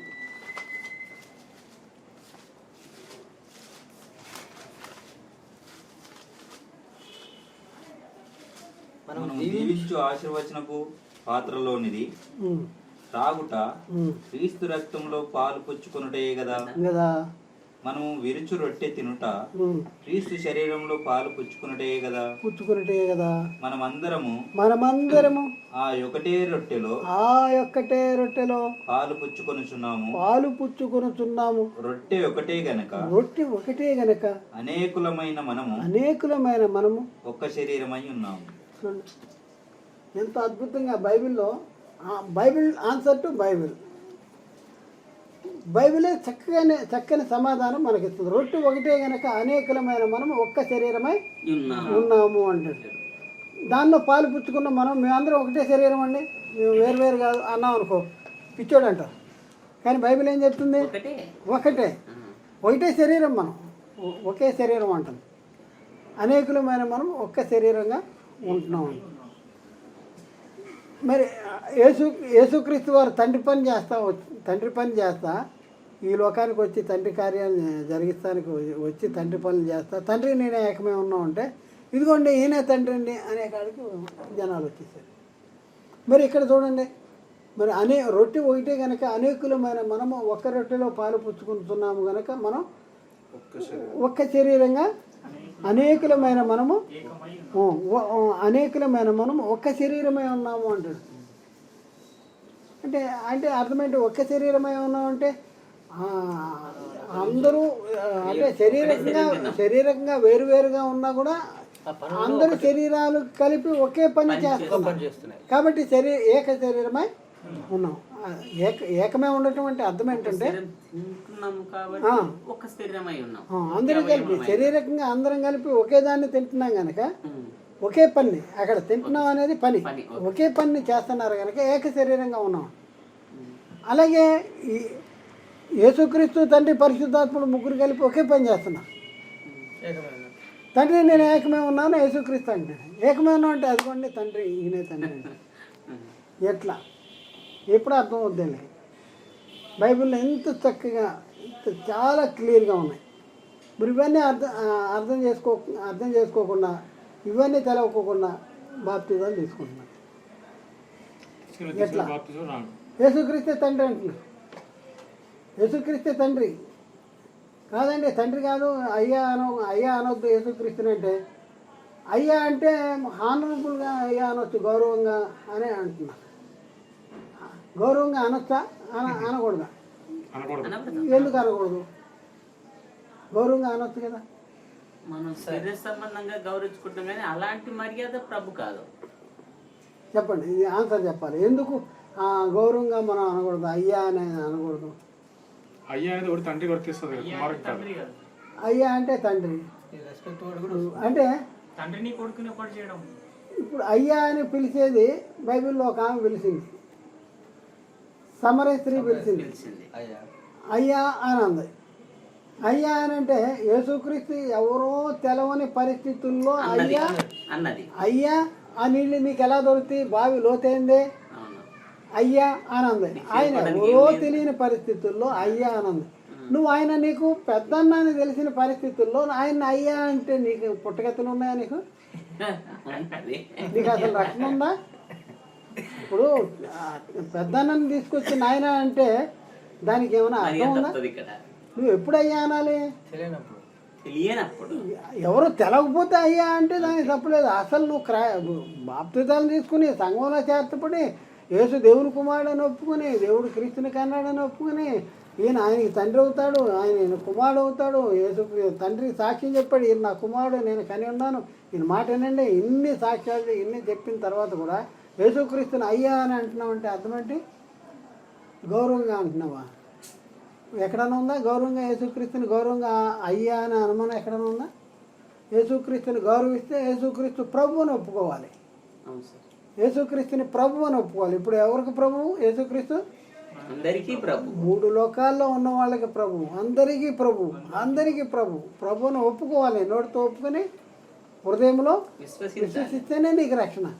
యేసుక్రీస్తుని అయ్యా అని అంటే రక్షణ ఉందా? నో. చూసా సాతాను ఎంత కుయుక్తిగా మనల్ని మోసం చేస్తున్నాడంటే, ఆయన గౌరవించడానికి అయ్యా అను, ఏమవుద్ది అయ్యా అనొచ్చు అనేసి వాడు ఏం చేస్తాడంటే మనలో ప్రేరేపణ కలిగించి మన మోసం చేస్తున్నాడు. మన మోసం చూడండి. మరి ఎట్లా అర్థం చేసుకోవాలి, ఎలా అర్థం చేసుకుంటున్నాం? ఇంత చక్కగా బైబిల్లో రాయబడి ఉంటే మరి బైబిల్ని ఎలా అర్థం చేసుకుంటున్నాం? 1 కొరింథీ పత్రిక 12వ అధ్యాయము 12-13 వచనాలు. 1 కొరింథీ 12వ అధ్యాయము 12-13 వచనాలు. ఒక్క శరీరంలోనికి ఒక్క ఆత్మ యందే బాప్తిజం పొందితిమి, మనమందరమును ఒక్క ఆత్మను పానము చేసిన వారము. కాబట్టి మనం ఏంటంటే ఎలాగూ శరీరము ఏకమై ఉన్నను అనేక అవయవములు కలిగి ఉన్నవు, ఎలాగూ శరీరము ఒక్క అవయవమై ఉండి అనేక అవయవములుగా ఉన్నను, ఒక్క శరీరముగా ఉన్నవు, అలాగే క్రీస్తు ఉన్నాడు అని చెప్తున్నాడు. క్రీస్తు అలా ఉన్నాడు. మనం ఎవరిలో చేర్చబడుతున్నాము? క్రీస్తులో చేర్చబడటానికి ఏం చేస్తున్నాం? అందరం కలిపి ఏం చేస్తున్నాము? ఒక్క ఆత్మ యందే బాప్తిజం పొందుతున్నాము, మనమందరం ఒక్క ఆత్మను పానం చేస్తున్నాం. ఒక్క ఆత్మను పానం చేస్తున్నాం. ఇప్పుడు ఎన్ని ఆత్మల ద్వారా రాయబడిన వాక్యం ఇది? వాక్యం ఎన్ని ఆత్మలు? ఒకే ఆత్మ ద్వారా రాయబడిన వాక్యం అన్నమాట. ఈ వాక్యాన్ని మనం విని అర్థం చేసుకుని లోబట్టడం అనేది ఆత్మను పానం చేస్తాం. తర్వాత దీన్ని లోబడి బాప్తిజం తీసుకుంటూ ఒక్క ఆత్మ యందే బాప్తిజం తీసుకుంటాం. కాబట్టి ఒక్క ఆత్మ యందే బాప్తిజం పొందితే ఒక్క ఆత్మనే పానము చేస్తున్నాం. దేనికి పానం చేస్తున్నాం? ఒక్క ఆత్మను ఒక్క శరీరం అంటే ఒక్క శరీరంలోనికి, క్రీస్తు శరీరంలోనికి మనం చేర్చబడాలంటే మనం చేయాల్సిన పని ఒకటి ఉంది. ఒక ఆత్మ యందే బాప్తిజం తీసుకోవాలి, ఒక్క ఆత్మ యందే పానం చేయాలి, అందరం కలిపి. కాబట్టి అందరం కలిపి ఒకే పని చేస్తున్నాం కనుక ఇందులో చేస్తాం, ఒకే శరీరంగా మార్చబడతాం. ఇదనమాట. తర్వాత నెక్స్ట్ పాయింట్, మరణముతో నిబంధన చేసుకుంటే పాతాళంతో ఏకమైతుంది. మరణముతో నిబంధన, పాతాళంతో ఏకం. అందరూ మరణంతో నిబంధన చేసుకుంటున్నారు, పాతాళముతో ఏకమవుతున్నారు. యెషయా గ్రంథము 28:15. మేము మరణముతో నిబంధన చేసుకుంటే పాతాళముతో ఏకమైతిమి, ఉపద్రవము ప్రవాహం వలె వడిగా దాటినప్పుడు అది మా యొద్దకు రాదు, అబద్ధములను మాకు ఆశ్రయముగా చేసుకుంటిమి, మాయ క్రింద దాగి ఉన్నాము అని మీరు చెప్పుకొనుచున్నారే. చాలు, మనకి ఇంతవరకు పాయింట్ ఉన్నాయి. అయితే వీళ్ళ పరిస్థితి ఎలా ఉందంటే, మేము మరణంతో నిబంధన చేసుకుంటే పాతాళంతో ఏకమైతే ఉపద్రవము ప్రవాహము వలె వడిగా దాటినప్పుడు అది మా యొద్దకు రాదు, అబద్ధములను మాకు ఆశ్రయముగా చేసుకుంటే మాయ క్రింద దాగి ఉన్నాము. అబద్ధాలను ఆశ్రయం చేసుకున్నారంట. వీళ్ళందరూ పరిస్థితి ఎక్కడ ఉన్నారు అని అంటే మరణంతో నిబంధన చేసుకున్నారంట, పాతాళంతో ఏకమయ్యారంట. ఏకమవటం అంటే అర్థం ఏంటి? వీళ్ళందరూ కలిపి కొంతమంది మేము అంటున్నాడు, మేము మరణంతో నిబంధన చేసుకున్నాం అంటే, పాతాళంతో ఏకమయ్యామంట. ఏకమవటం అంటే ఏంటి? అందరూ కలిసి ఒకే పని పోవడమే. పాతాళం అక్కడ ఉంది కానీ వీళ్ళు వీళ్ళు వీళ్ళు చనిపోతే ఎక్కడికి వెళ్తారు? వీళ్ళు కూడా పాతాళం అంటే ఈ క్రియలు చేసేవాళ్ళు పాతాళంలో నరకానికి వెళ్తారు. పాతాళంలో వేదనకరమైన స్థానానికి. పాతాళంతో ఏకమైతే అంటే వాళ్ళు వీళ్ళు కలిసి. ఇప్పుడు మనం మనం మనం ఏంటంటే తేజోవాసులైన పరిశుద్ధుల స్వాస్థ్యములో పాలివారం అంటే వాళ్ళతో మనం ఏకమయ్యాం. ఇప్పుడు అలాగే ఏమంటాడు,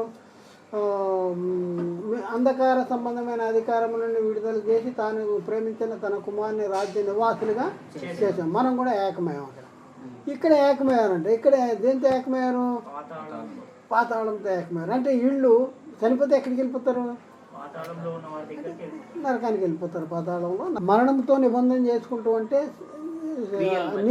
నీతిని జరిగించకుండా ఉండటము. నీతిని జరిగించకుండా ఉండేవాడు మరణంతో నిబంధన చేసుకున్నాడు, అంతే కదా.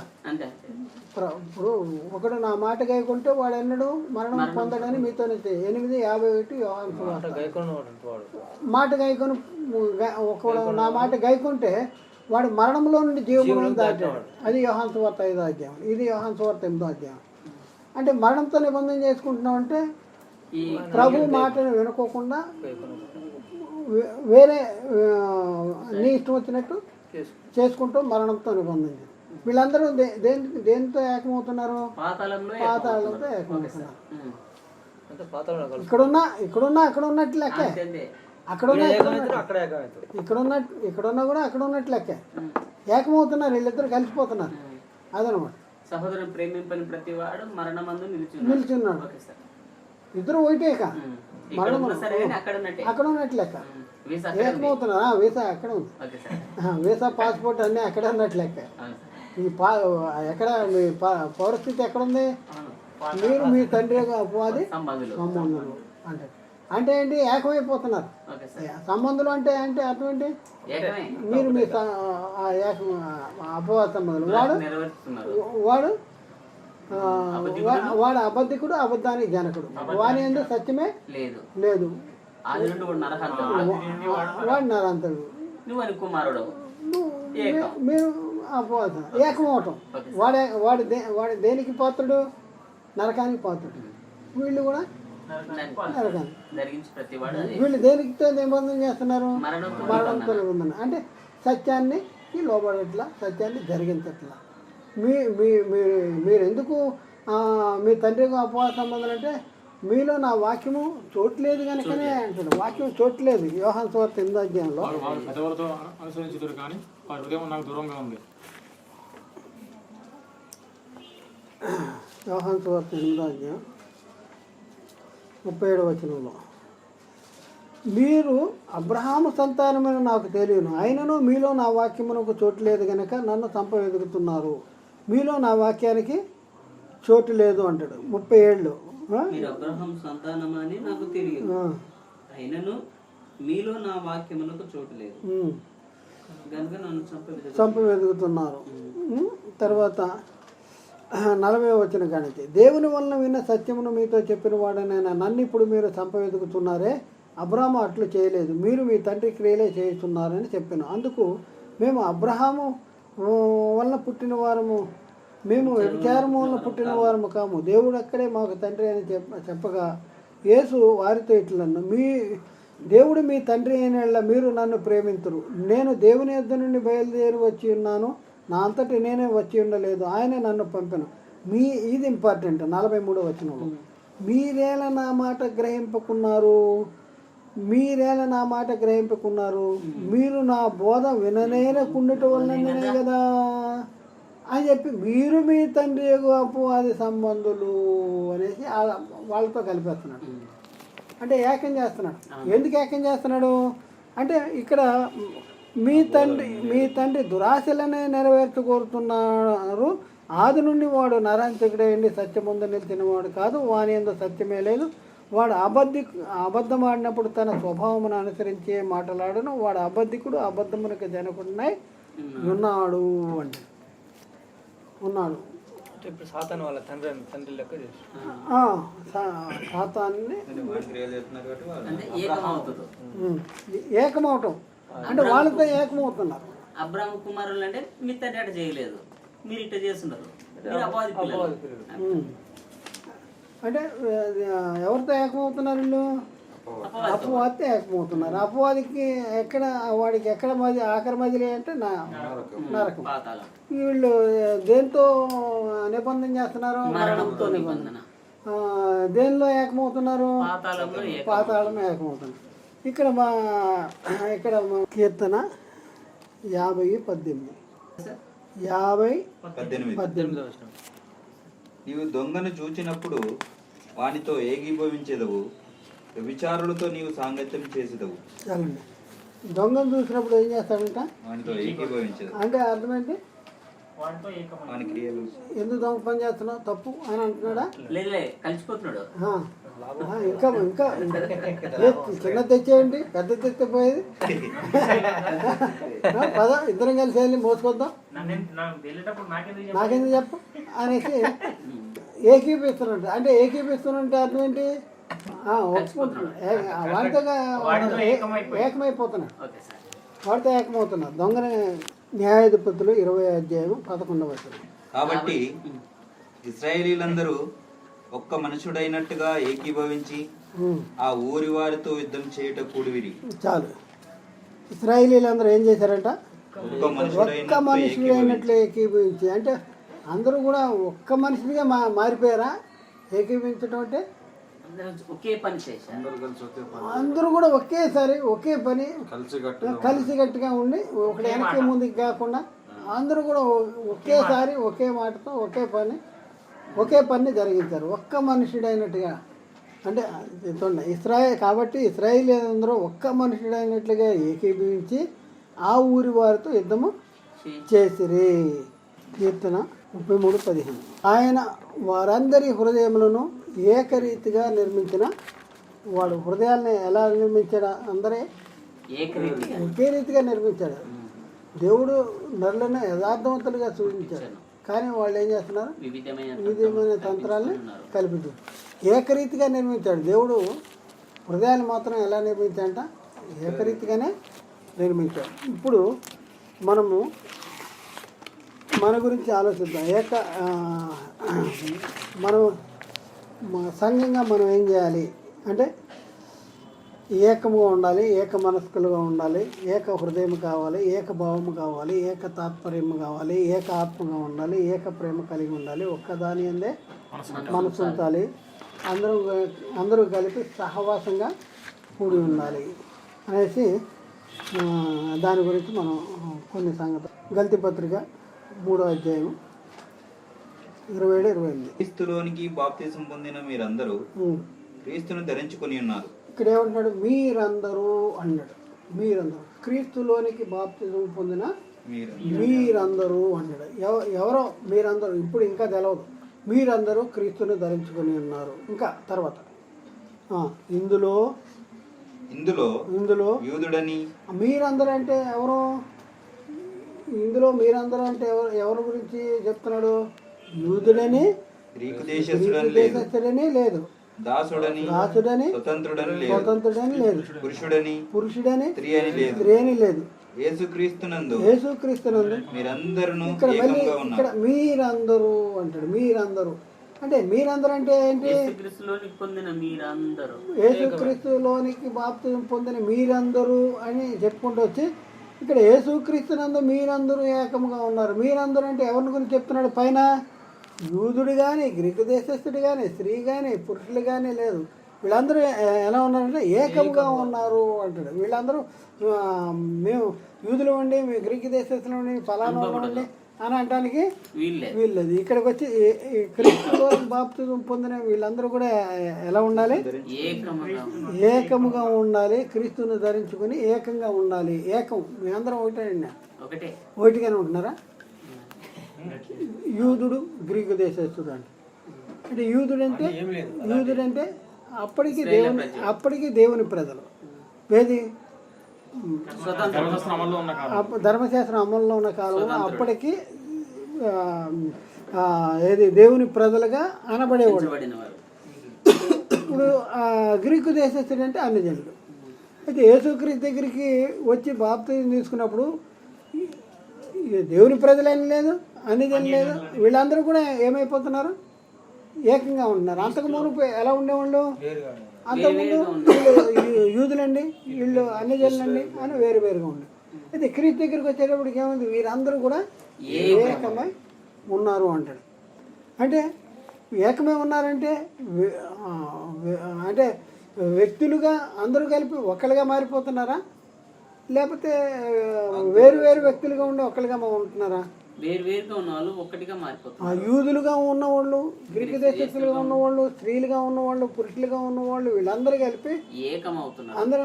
అందరిగా ఉన్నా కూడా, స్త్రీగా ఉన్నా సరే ఇక్కడ ఏకంగా అవుతున్నారు. స్త్రీగా ఉన్నా, పురుషుడిగా ఉన్నా, యూదుడిగా ఉన్నా, గ్రీకు దేశస్తుడిగా ఉన్నా, వీళ్ళందరూ కూడా ప్రభులో యేసుక్రీస్తులో బాప్తిజం తీసుకుని వీళ్ళు ఏమవుతున్నారంటే ఏకముగా ఉంటున్నారు. ఏకముగా ఉంటున్నారంటే అర్థమేంటి, ఏకంగా ఉంటున్నారంటే ఇక్కడికి వచ్చిన తర్వాత మేము ఫలానా అని చెప్పడానికి వీల్లేదు.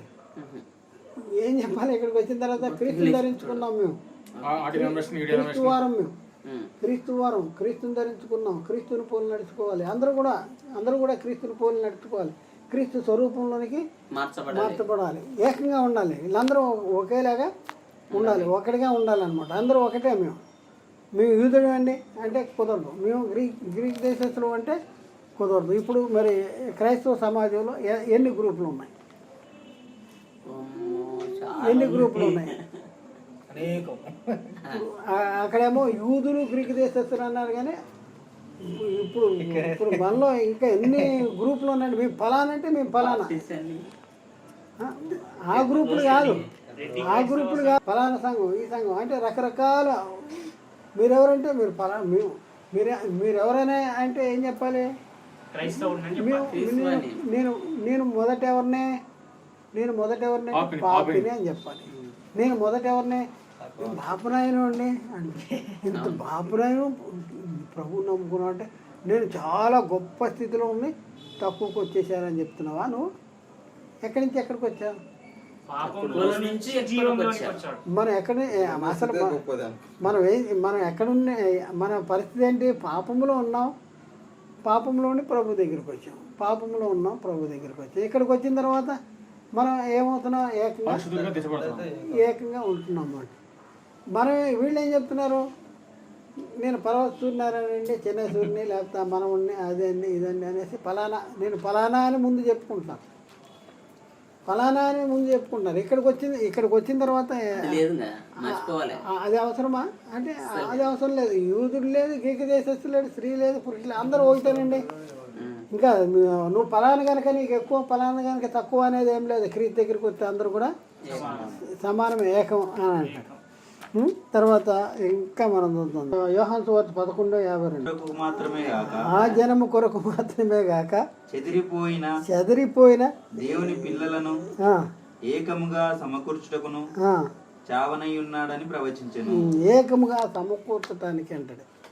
ఏకముగా సమకూర్చటానికి అంటే ఆ జనము కొరకు మాత్రమే కాక చెదిరిపోయిన దేవుని పిల్లల్ని ఏకముగా సమకూర్చడానికి అంటే వాళ్ళని వీళ్ళని అంటే ఈ దొడ్డివి కాని గొర్రెలు వేరే ఉన్నాయంటే కలవు, దాన్ని వాటిని తోడుకుంటాం. అప్పుడు మంద ఒకటవును, కాపరి ఒకటవును అంటే మంద ఒకటి, కాపరి ఒకటి.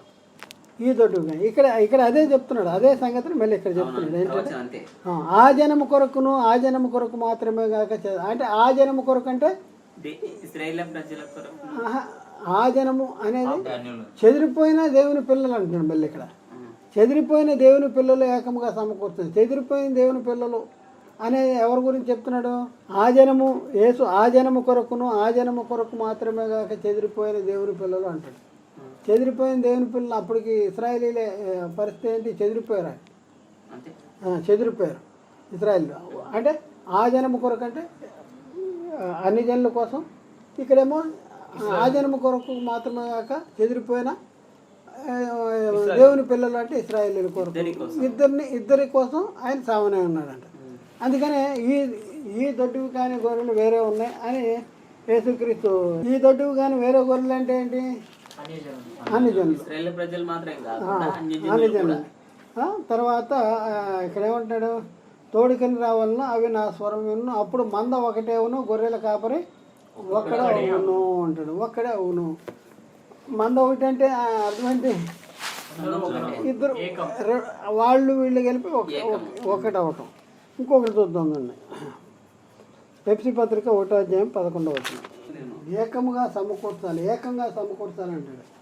ఏకముగా అంటే ఎక్కడెక్కడ ఉన్న వాళ్ళని ఏకంగా సమకూర్చాలంటున్నాడు. లోకములో ఉన్నవారిని, భూమి మీద ఉన్నవారిని ఏకముగా సమకూర్చాలి అంటాడు. అంటే ఏకంగా సమకూర్చాలంటే ఒక్కళ్ళగా మార్చాలనా, లేకపోతే అందరూ కలిపి ఒక దగ్గర ఒకే మహిమను పొందుకునేలాగా ఉండాలన్నా, లేకపోతే అందరూ కలిపి ఒకే వ్యక్తిగా మారాలన్నా?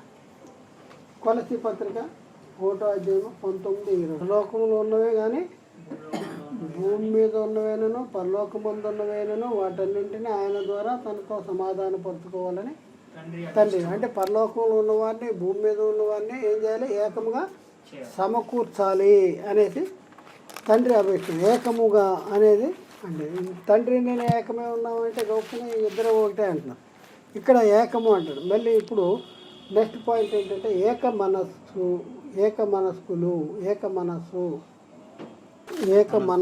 అపోస్తుల కార్యాలు 1:14. అపోస్తుల కార్యాలు 1:14. వీరందరూ వీరితో కూడా కొందరు స్త్రీలను యేసు తల్లి అయిన మరియయు ఆయన సహోదరులను ఏక మనస్సుతో ఎడతెగక ప్రార్థన చేయుచుండిరి. ఏక మనస్సుతో ఎడతెగక ప్రార్థన చేయుచుండిరి. ఫిలిప్పీ పత్రిక 4:2. ఫిలిప్పీ 4:2. ప్రభువునందు ఏక మనస్సు గలవారై ఉండిడని యువోదియాను సుంటికేసును బతిమాలు కొనుచున్నాను అంటాడు. ప్రభువునందు ఏక మనస్సు గలవారే ఉండవాలని అంటాడు. ప్రభువునందు ఎలా ఉండాలి? ఏక మనస్సు. అంటే ప్రభువులో ఏక మనస్సు ఉండాలంటే అర్థం ఏంటి?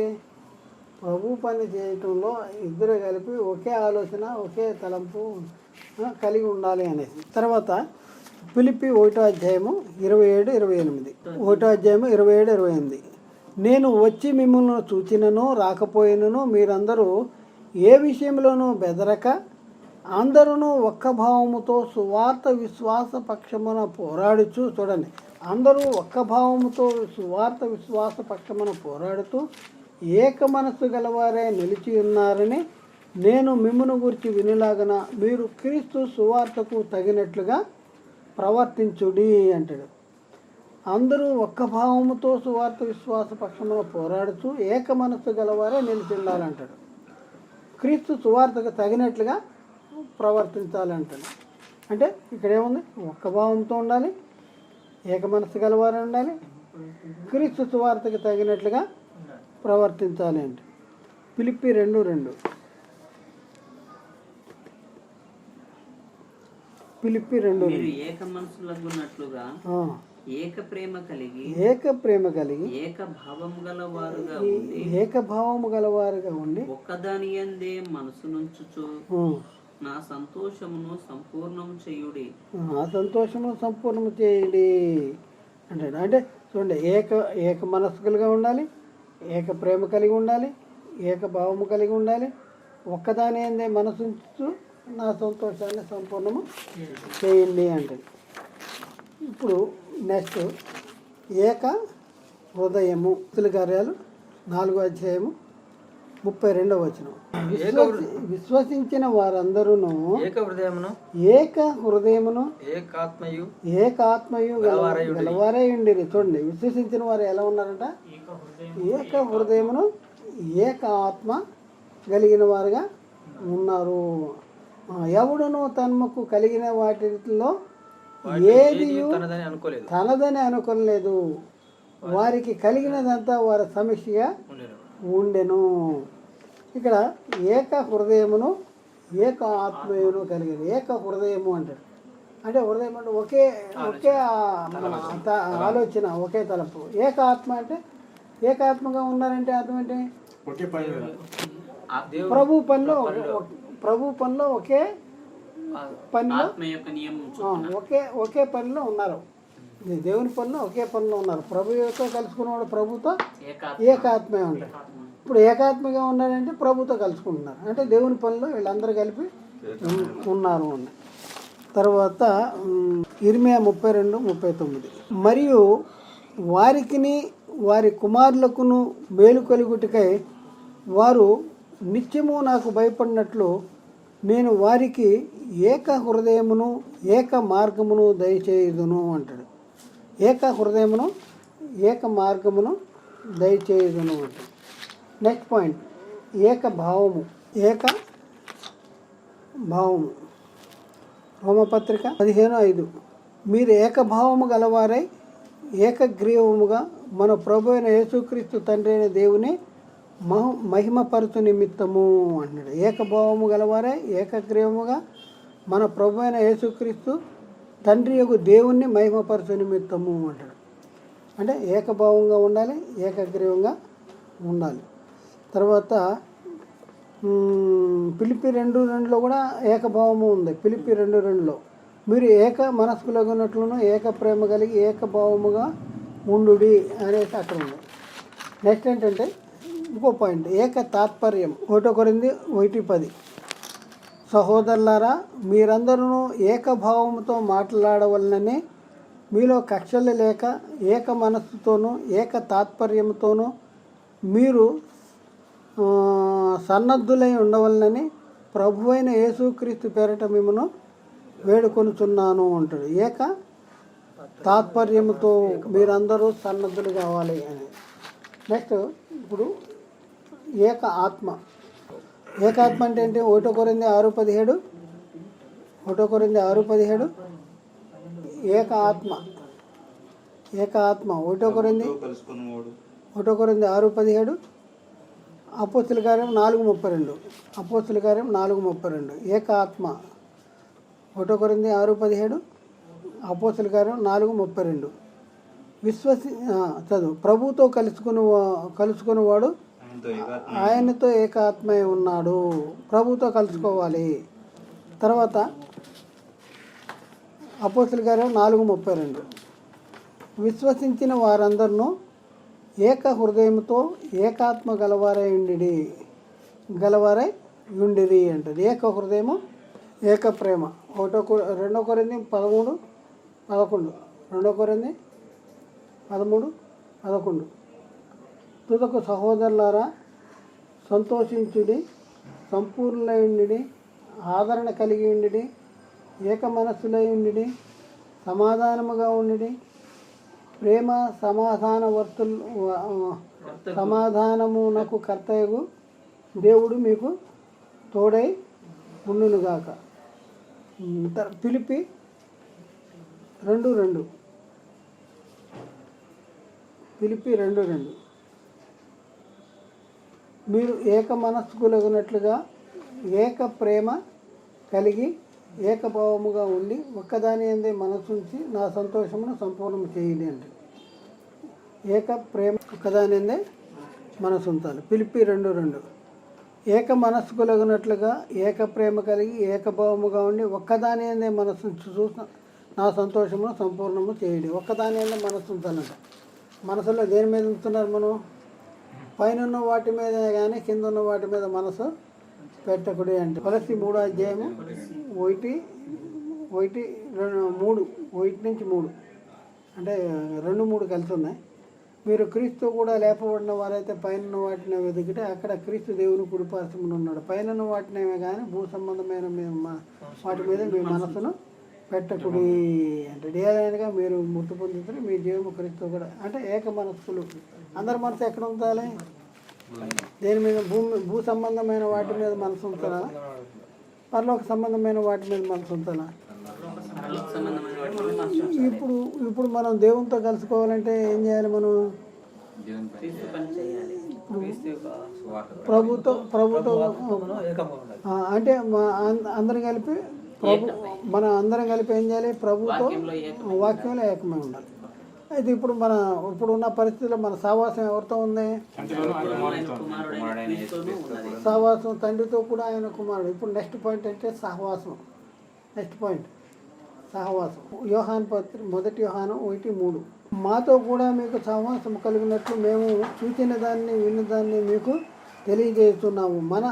మన సహవాసం అయితే తండ్రితో కూడా ఆయన కుమారుడైన యేసుక్రీస్తుతో కూడా ఉన్నది అంటే 1 యోహాను 1:5-7 1 యోహాను 1:5-7 1 యోహాను 5 అంటే దేవునితో సహవాసం చేస్తే మనం ఎలాంటి క్రియలు జరిగించాలి ఏంటి? 1 యోహాను పత్రిక 1:5-7 1 యోహాను పత్రిక 1:5-7 మేము ఆయన వలన విని మీకు ప్రకటించు వర్తమానం ఏదనగా దేవుడు వెలుగై ఉన్నాడు, ఆయన యందు చీకటి ఎంత మాత్రమునో లేదు, ఆయనతో కూడా సహవాసము గలవారమని చెప్పుకొని చీకటిలో నడిచిన ఎడల మనము అబద్ధమాడుచు సత్యమును జరిగింపకుందము. అయితే ఆయన వెలుగులోనున్న ప్రకారము మనమును వెలుగులో నడిచిన ఎడల మనము అన్యోన్య సహవాసము గలవారమై ఉందుము. అప్పుడు ఆయన కుమారుడైన యేసుక్రీస్తు రక్తము ప్రతి పాపము నుండి మనల్ని పవిత్రంగా చేయును అంటాడు.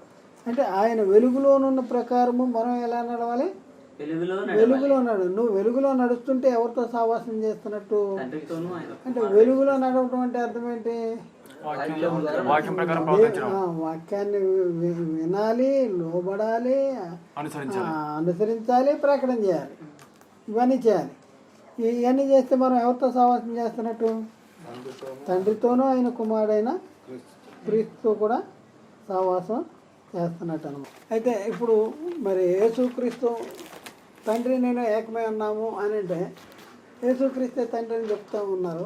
మరి వీటన్నింటికి ఏం సమాధానం చెప్తారు?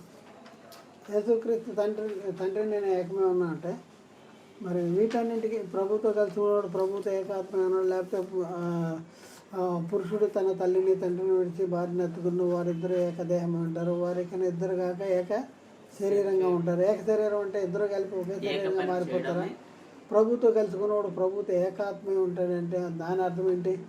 వేసుతో కలుసుకున్నాడు వేసుతో ఏకదేహమై ఉంటాడంటే అర్థం ఏంటి? మరి ఇవన్నీ అర్థం ఏంటి?